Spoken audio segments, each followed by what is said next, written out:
Hi guys, naami karon diri sa balay sa akong ayaan kay binignit mi. So okay na ready na iya ang kanang ikuan ko.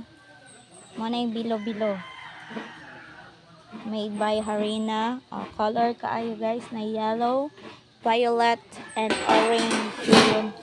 Late na day ko naabot kay humana og tad-tad ang tanan.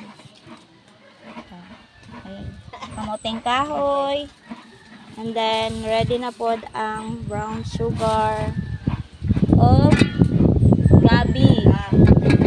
Wala may saging guys, manang among criteria for judging dili may complete, and then nagtaktang na me. So tara, wala akong gwapang ayaan. Sige, maghulat na lang ta kay mga untaon niya. Charez. Tara guys, nagkagod na nga akong nguyuan si Mimi oh. Hindi man takabalo, si Mimi lang kaya siya siyang kabayo.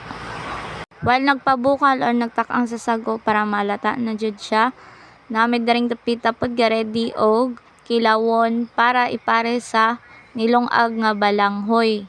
Kay dili sa tamag rice karong adlaw no. Pero puasa pero kaang gyapon. So napod ay colorful diri ang lingin-lingin nga harina para ipsago sa binignit.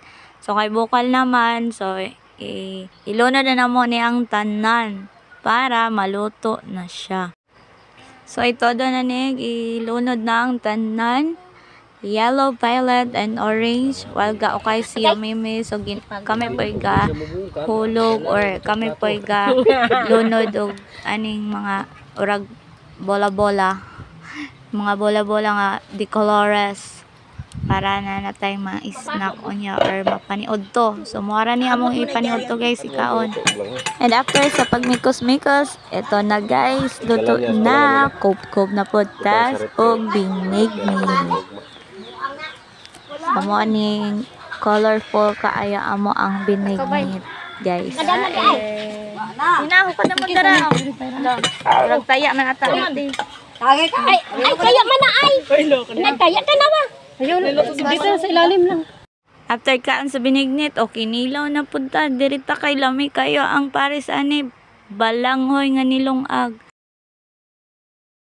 Taga sa ako mo tayo, makilaw ba siya? Kamuting. Tawga. Ay sa mangking. Umhungi lang. Nakahatod na ako. Ang mo untoy ba niya?